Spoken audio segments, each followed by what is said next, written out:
नमस्कार दोस्तों, आप सभी लोगों का आपके अपने YouTube channel agriculture tricks by NK में हार्दिक स्वागत करते हैं।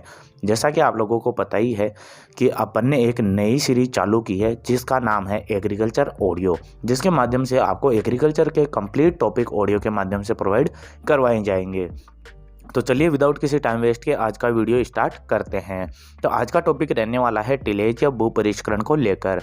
अपन बात करें कि टिलेज है, इसके पितामह किसे कहा जाता है। तो टिलेज के पितामह आपके जेंटो टूल को कहा जाता है और उनके द्वारा एक बुक लिखी गई थी, बुआई से पहले जुताई। बात करें कि टिलेज की परिभाषा क्या होती है या टिलेज क्या होता है, तो मृदा के अंदर फसल उत्पादन के लिए उपयुक्त स्थितियाँ उत्पन्न करने के लिए जो यांत्रिक रूप से बदलाव किए गए हैं उसे अपन भू परिष्करण या टिलेज कहते हैं।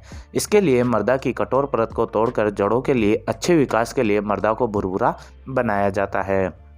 इसका साथ ही बात करें कि भू परिष्करण पर मृदा पर प्रभाव, तो बात करें कि यह ताप संवहन करता है, साथ ही मृदा में रंध्र अवकाशों की वृद्धि होती है, साथ ही स्थूल घनत्व या जिसे अपन बल्क डेंसिटी कहते हैं उसमें भी कमी आती है। इसके साथ ही बात करें कि भू परिष्करण के उद्देश्य की, तो इसके सामान्यतः उद्देश्य देखने को मिलते हैं मृदा से खरपतवारों को हटाना, मृदा को सतह से लेकर कुछ गहराई तक भुरभुरा बनाना, मृदा की सतह पर उपस्थित कार्बनिक पदार्थों को मृदा में मिलाना, इसके साथ ही मृदा में वायु का आवागमन तथा जल अवशोषण क्षमता को बढ़ाना। इसके साथ ही अपन मृदा में उपस्थित हानिकारक रोगाणुओं व कीटों को नष्ट करना भी इसके द्वारा हो सकता है। इसके साथ ही मृदा क्षरण को भी कम किया जाता है टिलेज प्रक्रिया के द्वारा।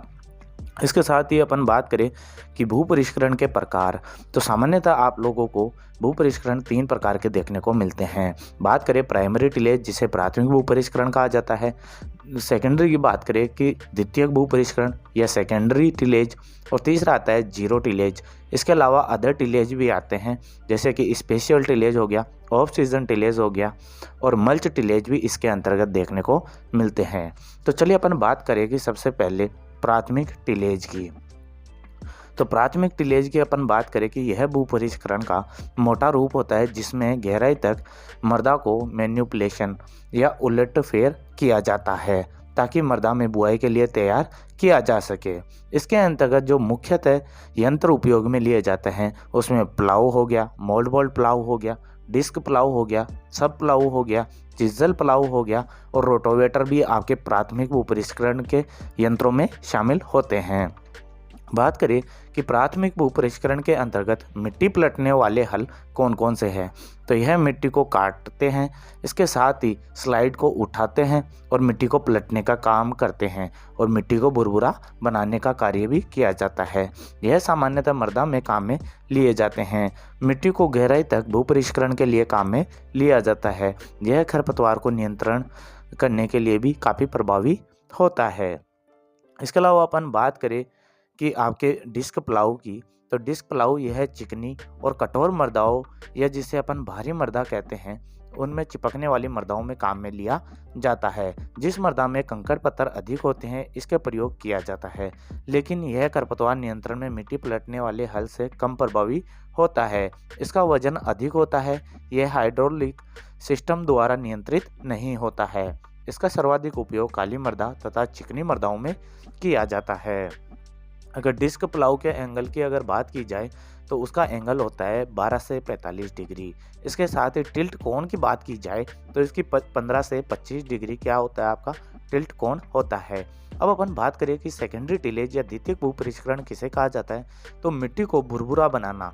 प्राथमिक के अंतर्गत मिट्टी को चीरते हैं और पलटते हैं, लेकिन सेकेंडरी टिलेज के अंतर्गत मिट्टी को भुरभुरा बनाया जाता है, समतल करना होता है। बुआई तथा बुआई के बाद मृदा में संबंधित जो भी शस्य क्रियाएं की जाती है उसमें द्वितीयक भू परिष्करण कहते हैं। द्वितीयक भू परिष्करण से संबंधित यंत्रों की बात की जाए तो हैरो आता है, कल्टीवेटर होता है, लेवलर होता है, बंड फार्मर होता है, रिंगर होता है और बकर होता है। इसके साथ ही अपन अगर बात करें कि द्वितीयक भू परिष्करण के बाद में आपका आता है वो आता है जीरो टिलेज। जीरो टिलेज कौन सा होता है, यह अवधारणा जेंथ्रो टूल ने ही दी थी। इसमें भू परिष्करण के किए बिना ही बुआई की जाती है। यह मुख्यतः शुष्क क्षेत्रों में नमी संरक्षित करने के लिए किया जाता है। इसके अलावा बात करें कि मल्च टिलेज की, तो मल्च टिलेज के अंतर्गत आपके डस्ट टिलेज द्वारा मृदा की ऊपरी 2 से 5 सेंटीमीटर की परत पर ढीला कर दिया जाता है, जिससे ऊपर की मृदा सूख जाती है लेकिन नीचे की मृदा में नमी संरक्षित रहती है। इसे अपन मल्च टिलेज कहते हैं। बात करें स्पेशल टिलेज की, तो यह पडलिंग एंड मल्चिंग टिलेज के अंतर्गत आते हैं। ऑफ सीजन टिलेज की अपन बात करें तो ये समर डीप प्लाविंग करने के कार्य आते हैं, यानी कि ग्रीष्मकालीन गहरी जुताई के काम में आते हैं। इसके अलावा इसके बात करें कि जो आपके प्लाउगिंग क्लासिफिकेशन बाई क्रीडा के द्वारा दिया गया है, जो कि आपका हैदराबाद के अंतर्गत है। बात करें कि क्रीडा हैदराबाद के अंतर्गत 1985 में इस्टेब्लिश किया गया था। उसके द्वारा आपके भू परिष्करण का वर्गीकरण किया गया है। बात करें कि आपके उथला भू परिष्करण आता है 5 से 6 सेंटीमीटर।